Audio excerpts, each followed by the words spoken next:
Bonjour à tous et bienvenue pour cette nouvelle vidéo sur les bons étudiants. Aujourd'hui, nous allons voir la restriction d'une application, comprendre cette notion et voir à quoi elle renvoie. Donc, on va tout d'abord voir donc, le cours et ensuite faire un exemple en fin de vidéo pour que vous puissiez comprendre ce qu'on a vu. Donc, commençons directement la vidéo. On a deux ensembles A et B et Y, donc une application qui va de A à B. Donc, on a un ensemble A avec des valeurs et ces valeurs-là, quand on les met dans l'application Y, ça nous renvoie du coup à des nouvelles valeurs qui sont dans l'ensemble B. Si on a un ensemble C, donc un troisième ensemble, mais cet ensemble-là, en fait, c'est un sous-ensemble, il est inclus dans A, en fait. Donc, l'ensemble C, ce sont quelques valeurs qui sont dans A. Nous appelons restriction de G à C et notons G bar C, l'application G bar C qui va de C à A. Petit c qui appartient à grand C va nous donner G de C. En fait, je sais que pour beaucoup, ces trois premières lignes sont un flou total et je vais essayer en tout cas de vous expliquer avec des notions plus simples. Donc là, déjà, on va prendre une feuille blanche et je vais vous expliquer. Tout d'abord, au début, on avait deux sous-ensembles, enfin deux ensembles, le A et le B. Et on passe de A à B avec l'application Y. Là, en fait, ce qu'on vous dit, c'est qu'il y a un ensemble C. Dans A, à l'intérieur, il y a un petit ensemble C. Donc, ici, en fait, on veut travailler qu'avec le petit ensemble C, parce que A, c'est trop grand, donc on veut voir comment se comporte l'application Y avec les valeurs qu'il y a dans C. Alors, si on prend que les valeurs de C pour aller à B, dans ce cas, on appelle ça une restriction. C'est-à-dire qu'on va pas travailler avec toutes les valeurs de A, mais seulement avec le C.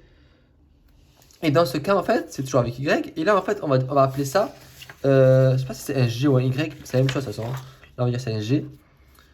J'écris tellement mal que je sais plus ce que j'ai écrit. Donc, on va dire G. Et donc, quand on prend cette restriction-là, et en fait, le petit c, c'est en fait, un petit c, ça veut dire que c'est une valeur en fait cadencée dans l'ensemble de C. La restriction de G par C est le même processus que G, mais avec C comme ensemble de départ. C'est comme ce que je vous expliquais. Au début, on partait de l'ensemble A. Maintenant, on part d'un ensemble C qui fait partie de l'ensemble A, mais en fait, c'est un sous-ensemble de l'ensemble A. Il est inclus dedans. Et en fait, c'est exactement la même fonction, la même application G, sauf que les valeurs de départ, ça va plus être A, ça va être C. Sachant que C, en réalité, c'est toujours A, mais c'est juste un sous-ensemble. Donc, soit X inclus dans Rn et f de X. Enfin, on a une fonction f. X, c'est un sous-ensemble de n uplis de réel. Donc, on part de X pour aller vers le réel. Continue pour tout Y inclus dans X. La restriction de f à Y est continue. Ce qu'on vous dit, en fait, c'est très simple. C'est qu'en fait, on vous dit que si on part d'un ensemble X vers les réels avec une fonction f.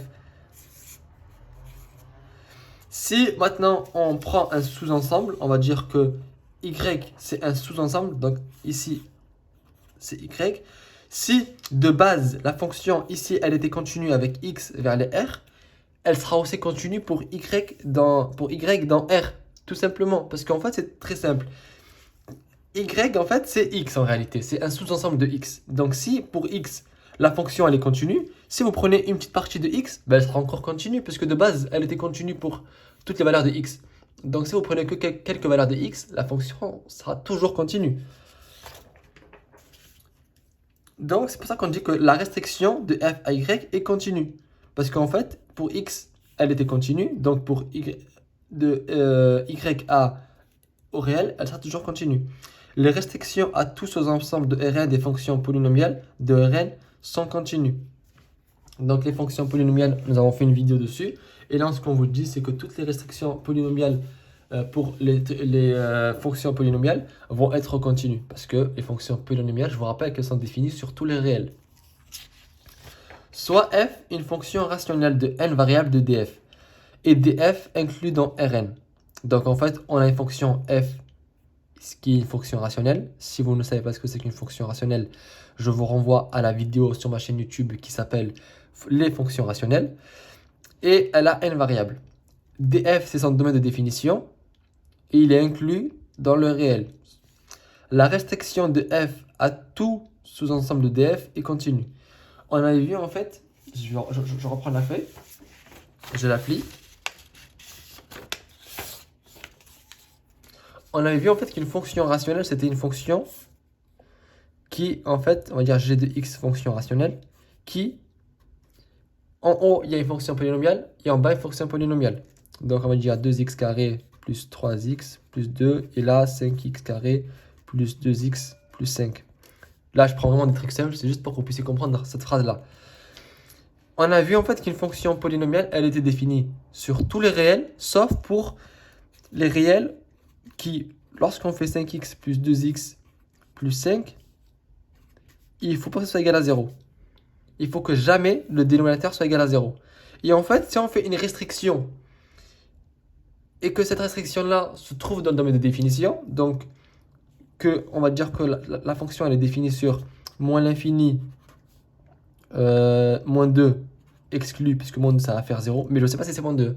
Là c'est au hasard, donc vous faites pour trouver la valeur pour laquelle elle n'est pas définie, vous devez faire le delta, etc. pour trouver le bon nombre. Mais là, je fais au hasard, d'accord? Je trouve juste moins 2 au hasard, peut-être que c'est 2, peut-être c'est 3, je ne sais pas. Donc, vous faites moins 2, et peut-être ça va être moins 2 union moins 2 plus l'infini. Si vous faites une restriction, on va dire qu'on va prendre la fonction que sur un petit sous-ensemble.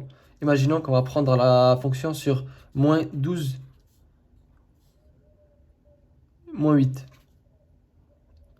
On veut voir comment la fonction se comporte ici.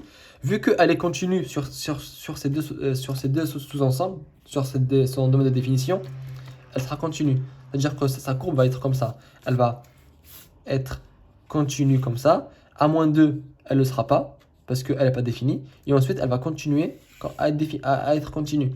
Donc, si vous prenez que moins 12, moins 8, on va dire c'est là, moins 8 et moins 12, elle sera continue sur moins 8, moins 12. C'est ce que la phrase veut dire, tout simplement. On veut dire en fait que s'il y a une fonction rationnelle qui est définie sur un domaine de définition et que la restriction de f à tous aux ensembles de df est continue. Si on fait une restriction et que cette restriction, c'est un ensemble de son domaine de définition, alors elle sera continue sur cette restriction. Donc, je vous ai mis un exemple. On a f de x qui est égal à 2x carré plus 2x plus 2. Le domaine de définition d'une fonction polynomiale, puisque oui, c'est une fonction polynomiale, c'est R, et elle est continue sur tout son ensemble de définitions. Ça, on l'avait vu dans la précédente vidéo. Si on restreint la fonction à l'intervalle R+, donc en fait, là, la restriction, on les fait avec ce sous-ensemble de R. Les R+, c'est quoi? C'est tous les réels positifs, c'est-à-dire 0, 1, 0, de 0 à plus l'infini. Alors, la fonction f, R+, elle est continue sur, bien sûr, les R+. Parce qu'en fait, cette fonction-là, de base, elle était définie sur tous les réels, donc moins 8, moins 3, moins 2,5, 1, 0, 10, tous les réels. Maintenant, on fait une restriction et on va voir comment la fonction se comporte sur que les positifs. On va travailler avec elle que sur les positifs. Donc, on va restreindre cette application et on va travailler avec elle que sur les positifs. Et dans ce cas, elle reste toujours continue et c'est ce qu'on appelle f bar R+. Et elle est continue sur, bien sûr, ce sous-ensemble des réels. En fait, tout ce qu'il faut retenir, c'est que vous avez une fonction, elle a un domaine de définition, et que si son domaine de définition, on va dire, c'est moins 3, 18. Si vous prenez un intervalle plus petit, mais qui est inclus dans ce domaine de définition, on va dire 2, 7. 2, 7, on est bien d'accord que c'est bien dedans. 2 et 7, c'est un intervalle qui est dedans.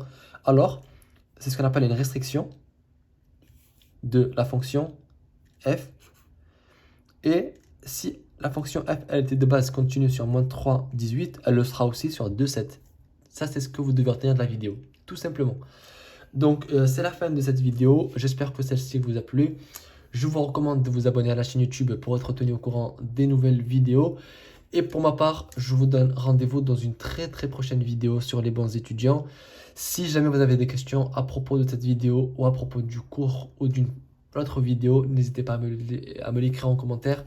Je me ferai un plaisir de vous répondre très rapidement. À très vite sur les bons étudiants.